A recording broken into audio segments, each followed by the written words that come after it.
Hello guys, welcome back my another video. My name is Bhanu Kumar Sharma. I'm a qualified cost accountant as well as a commerce teacher. हमारा last का topic था outstanding entry and advance entry. हमारा आज का topic रहेगा general entry regarding bank. बिना किसी देरी के आज का वीडियो यहीं शुरू करते हैं। तो ठीक है, आज का वीडियो में शुरू करते हैं। हमारा आज का टॉपिक है general entry relating to bank. Bank के संबंध में जो भी एंट्रियाँ हैं वो आज हम लोग पढ़ेंगे। ठीक है, अपना वीडियो शुरू करते हैं।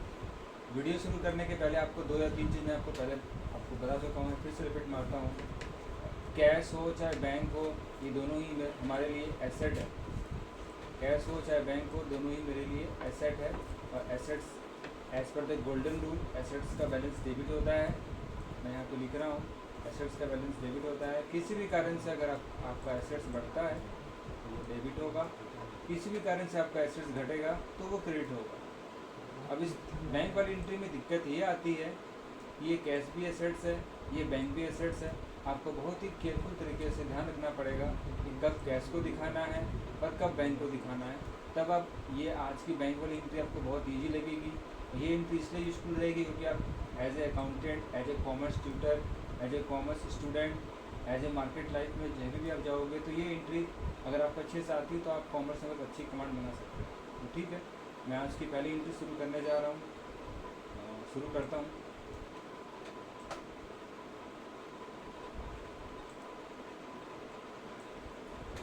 आज की हमारी पहली एंट्री है on opening of bank account. आज की मेरी पहली एंट्री है on opening of bank account. इसका सबसे ज़्यादा आपको मतलब जानना बहुत ज़रूरी है। On opening of bank account का मतलब होता है, अगर आपको ये सोचना है कि आप बैंक में जा रहे हो और बैंक में आप खाता खुला रहे हो। बैंक में खाता खुलाने से क्या होगा, आपके पॉकेट से कैश तो जाएगा और बैंक के नाम से कुछ आएगा। इसीलिए यहाँ पे हमारी पहली एंट्री होगी bank account debit to cash account. Bank में खाता खुल रहा है, एक एसेट्स बढ़ रहा है और आपके पॉकेट से पैसा जा रहा है, एक एसेट्स आपका जा रहा है। एक तरीके से एक एसेट्स बढ़ भी रहा है और एक एसेट्स घट भी रहा है। एसेट्स बढ़ रहा है इसलिए डेबिट हो रहा है, एसेट्स घट रहा है इसलिए क्रेडिट हो रहा है। यहाँ मैंने एक वर्ड लिखा है पार्टिकुलर। पार्टिकुलर का मतलब हुआ यहाँ पे कोई भी बैंक का नाम, आइदर पीएनबी, एसबीआई, आप जो समझिए। तो जब भी आपको खाता खोलना होगा तो आपका बैंक अकाउंट खुलेगा तो डेबिट होगा और आपके पॉकेट से पैसा जाएगा तो क्रेडिट होगा। इस चीज़ को आपको ध्यान देना पड़ेगा। ठीक है, मैं अगली एंट्री में जा रहा हूँ। वो दूसरी एंट्री है on amount withdraw from bank account.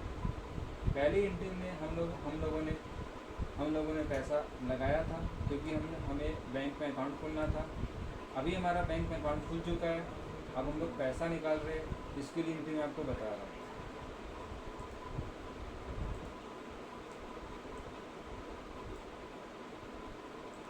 इस एंट्री में कैश अकाउंट डेबिट हो गया है और बैंक अकाउंट क्रेडिट हो गया है। ऐसा क्यों हुआ है, क्योंकि आप सोचो, जब आप पैसा निकालते हो बैंक से तो आपके पास में पैसा आता है या जाता है? आपके पास में पैसा आता है। As per the golden rule, debit what comes in, पैसा आ रहा है, credit what goes out, bank के नाम से जा रहा है। इसीलिए कैश अकाउंट को डेबिट कर दिया गया है और बैंक अकाउंट को क्रेडिट कर दिया गया है। यहाँ पे कैश एक एसेट्स है जो बढ़ रहा है, बैंक एक भी एसेट्स है जो घट रहा है। तो एक एसेट्स बढ़ रहा है, एक एसेट्स घट रहा है। आपको ये सोचना है सिंपल कि जब भी कोई भी व्यक्ति एटीएम से चाहे बैंक से पैसे निकालता है तो उसके पास में पॉकेट में कैश आता है, ये डेबिट हो जाता है। लेकिन उसके बैंक से पैसा जा भी तो रहा है तो वो क्रेडिट हो जाता है। तो इस प्रकार की दूसरी एंट्री हमने बहुत ही ईजी तरीके से समझ ली है, जो आपको बहुत ही हेल्पफुल होने वाली है आपकी क्लास 11 की पढ़ाई के लिए, टैली एंट्री के लिए, अकाउंटेंट के लिए, सभी के लिए एंट्री बहुत इंपॉर्टेंट है। अब हम अपनी अगली एंट्री में जहाँ पहुँच रहे हैं वो तीसरी एंट्री है। उस तीसरी एंट्री का हेडिंग मैंने लिखा है ऑन बैंक चार्जेस, ब्रैकेट में लिखा है एक्सपेंसेस।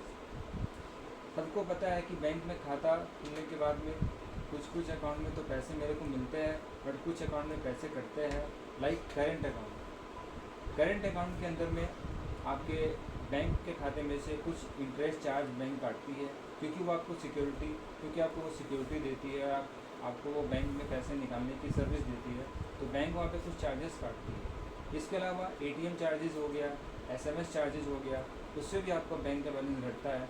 तो वो सारे एक्सपेंसेस बैंक चार्ज के अंदर में आते हैं। तो इसकी एंट्री क्या होगी, मैंने यहाँ पे थोड़ा घुमा करके लिखा है, बट इसका सिंपल सा एंट्री यही होने वाला है, बैंक चार्जेस अकाउंट डेबिट या bank expense account debit to bank account. पहले आप इसका मतलब समझिए। इसका ये मतलब होता है कि बैंक चार्ज से आपका बैंक का बैलेंस बढ़ रहा है या घट रहा है, आपको ये सोचना पड़ेगा। अगर बढ़ेगा तो डेबिट करना है, और अगर घटेगा तो आपको उसको क्रेडिट करना है। बस आपको इतनी सी बात सोचनी है, सिंपल सी बात है। बैंक चार्ज से बैंक का बैलेंस घटेगा क्योंकि बैंक चार्ज एक एक्सपेंसेस है, तो एक्सपेंस के नाम से बैंक कुछ पैसा काटेगी, इसीलिए बैंक चार्जेस को आपको डेबिट करना है और बैंक को क्रेडिट कर देना है, क्योंकि बैंक में से पैसे आपके निकल रहे हैं। ठीक है, मैं अपनी अगली एंट्री में पहुंच रहा हूं।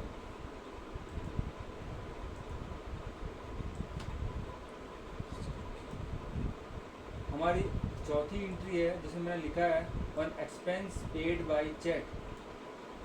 यहाँ पे भी एक खर्चे की बात हो रही है, बस पैसे आपके कैश से नहीं जा रहे हैं, आपके चेक से जा रहे हैं। जब भी वर्ड चेक आएगा आपको ध्यान रखना है कि उस चेक के बदले आपको बैंक वर्ड लगाना है। इसका मतलब कि आपके बैंक में या तो पैसा आ रहा होगा या पैसा जा रहा होगा। ये आपको ट्रांजेक्शन पढ़ने के बाद ऑटोमेटिक समझ में आ जाएगा कि पैसा आ रहा है या जा रहा है।